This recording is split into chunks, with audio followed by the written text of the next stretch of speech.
Monsieur le Président, Monsieur le Premier ministre, Mesdames et Messieurs les ministres, mes chers collègues. Monsieur le Premier ministre, j'ai écouté hier la lecture par Monsieur de Rugy de votre discours de politique générale, tout en ayant quand même un œil et une oreille sur votre intervention devant l'Assemblée nationale. Et je vais vous dire ce que j'en pense, avec sérieux, car ici au Sénat, nous ne sommes pas au théâtre, même si nous allons évoquer votre acte 2.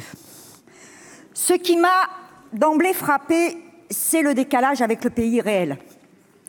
Après la séquence électorale des européennes, vos partisans semblent avoir vaincu la colère jaune, domestiqué la colère du peuple qui a tonné si fort durant des semaines et à son plus fort, vous le savez bien, a fait vaciller vos certitudes. Erreur. La colère est toujours là, comme à Belfort, à Saint-Saulve, dans les hôpitaux, les maternités, dans la fonction publique, chez les élus. Ne vous trompez pas, Monsieur le Premier ministre, faire une liste à la Prévert des colères ne suffira pas à les apaiser. Vous n'en avez pas fini avec celles et ceux qui sont majoritaires dans le pays, avec tous ceux qui aspirent à une vie meilleure et digne, à l'emploi, à un vrai travail stable, à tous ceux qui aspirent à garantir un avenir serein à leurs enfants, qui aspirent à vieillir dignement et en bonne santé, qui sans doute majoritairement ont déserté les isoloirs le 26 mai dernier, ce qui ne semble pas vous préoccuper. Dans votre discours, vous avez une nouvelle fois agité les peurs, vos peurs, l'insécurité, le terrorisme, l'étranger. Mais la peur qui taraude l'immense majorité du peuple, c'est celle du lendemain, celle du chômage, du contrat précaire qui se termine, des soins trop chers et même de la faim. Et de tout cela, vous n'en avez pas parlé. Vous ne devez pas oublier que vous n'en avez pas fini avec les exigences de justice sociale et fiscale, les vraies, celles qui passent obligatoirement par la répartition des richesses, pas par des aménagements pudiques du système. Votre acte 2 a un goût de réchauffer, libérer les énergies, dites-vous en écho au Premier ministre Alain Juppé. Nous sommes des réformateurs, annoncez-vous en écho cette fois-ci au mouvement des réformateurs fondé par Jean Le Canuet en 1972. Pouvez-vous encore parler de nouveau monde avec de telles références? Certainement pas. Bien au contraire, vous êtes fidèles, tragiquement fidèles, aux politiques menées depuis près de 40 ans, mis à part de brèves éclaircies qui font rimer. Réforme avec recul social, précarisation, appauvrissement. Vous avez dit hier que vous étiez inénervable. Je suis bien contente pour vous. Et donc, imperturbablement, vous tracez la voie du libéralisme le plus archaïque qui soit. Malgré la colère, soutenue massivement durant des mois par la population, vous n'avez pas prononcé les mots ISF, SMIC, salaire, et surtout pas les mots évasion fiscale, qui bien évidemment concernent trop de soutien à celui qui demeure le président des riches. Vous n'avez pas plus répondu à l'aspiration à une démocratie profondément refondée, à une irruption de la citoyenneté. Votre discours n'est pas disruptif, mais bien au contraire, convenu, destiné à sauver l'existence, c'est-à-dire une France où les riches possèdent toujours plus et les pauvres toujours moins, une France où les inégalités se creusent. Vous avez longuement parlé d'écologie. Comme vous l'avez dit, personne n'en a le monopole. Mais il ne suffit pas d'en parler. Encore faut-il produire des actes en s'attaquant aux plus grands prédateurs de l'écologie et de l'environnement. Or, jamais vous ne pointez la responsabilité dans la dégradation de la situation de l'environnement, du système capitaliste lui-même et de surcroît, un système capitaliste mondialisé. Monsieur le Premier ministre, il faut écouter cette jeunesse qui n'est pas réfugiée dans une écologie naïve et béate, mais dans une contestation profonde du système économique qui génère la pollution massive. Changer le système et pas le climat n'est certainement pas un slogan qui vous agrée. On le voit bien, votre dessein, c'est le mirage d'un capitalisme vert, propre, succédant à celui qui a abîmé notre planète et l'humanité. Or, le capitalisme porte en lui la quête du profit, la mise en concurrence, l'exploitation des femmes et des hommes comme des richesses de la terre.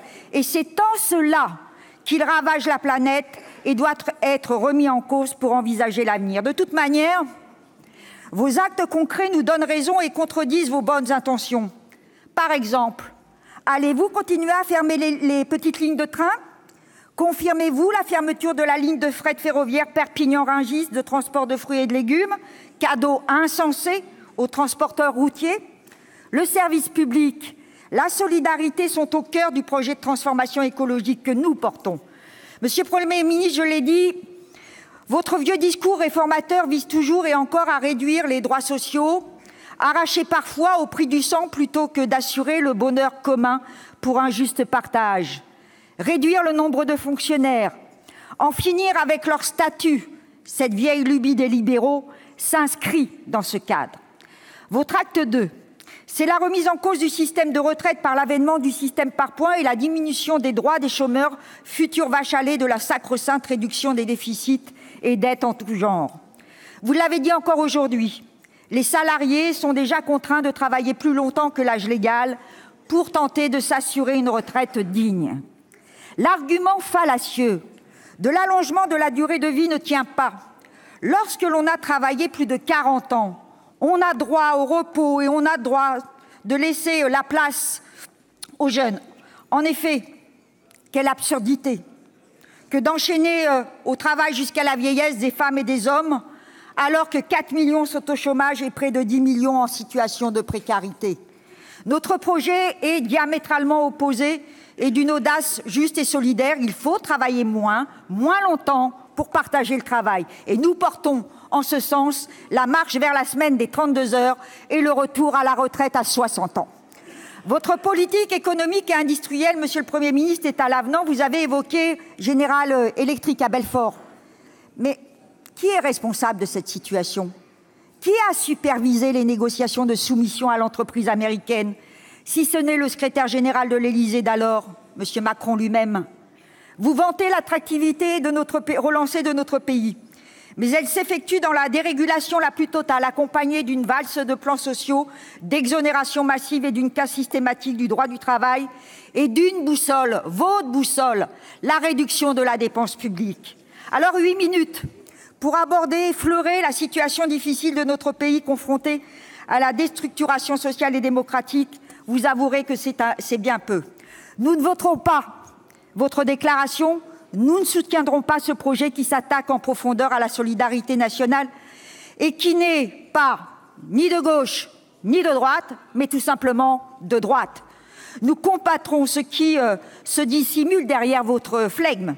Nous nous élèverons contre l'autoritarisme qui sert votre projet, l'autoritarisme contre les manifestants ou encore contre les journalistes qui ont suivi le conflit au Yémen.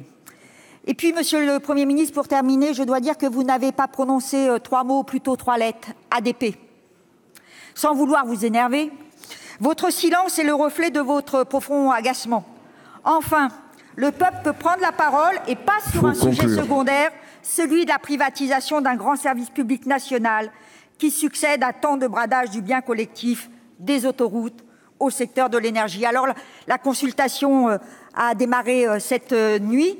Il y a déjà plus de 100 000 citoyennes et citoyens qui participent à cette consultation, malgré des bugs, mais nous en reparlerons cet après-midi. Et je crois, monsieur le Premier ministre, que quoi que vous en pensiez, les Français vont pouvoir librement, pour peu qu'ils en ont la possibilité, s'exprimer et briser les murs que les puissants ont construits pour l'enfermer et le réduire au silence.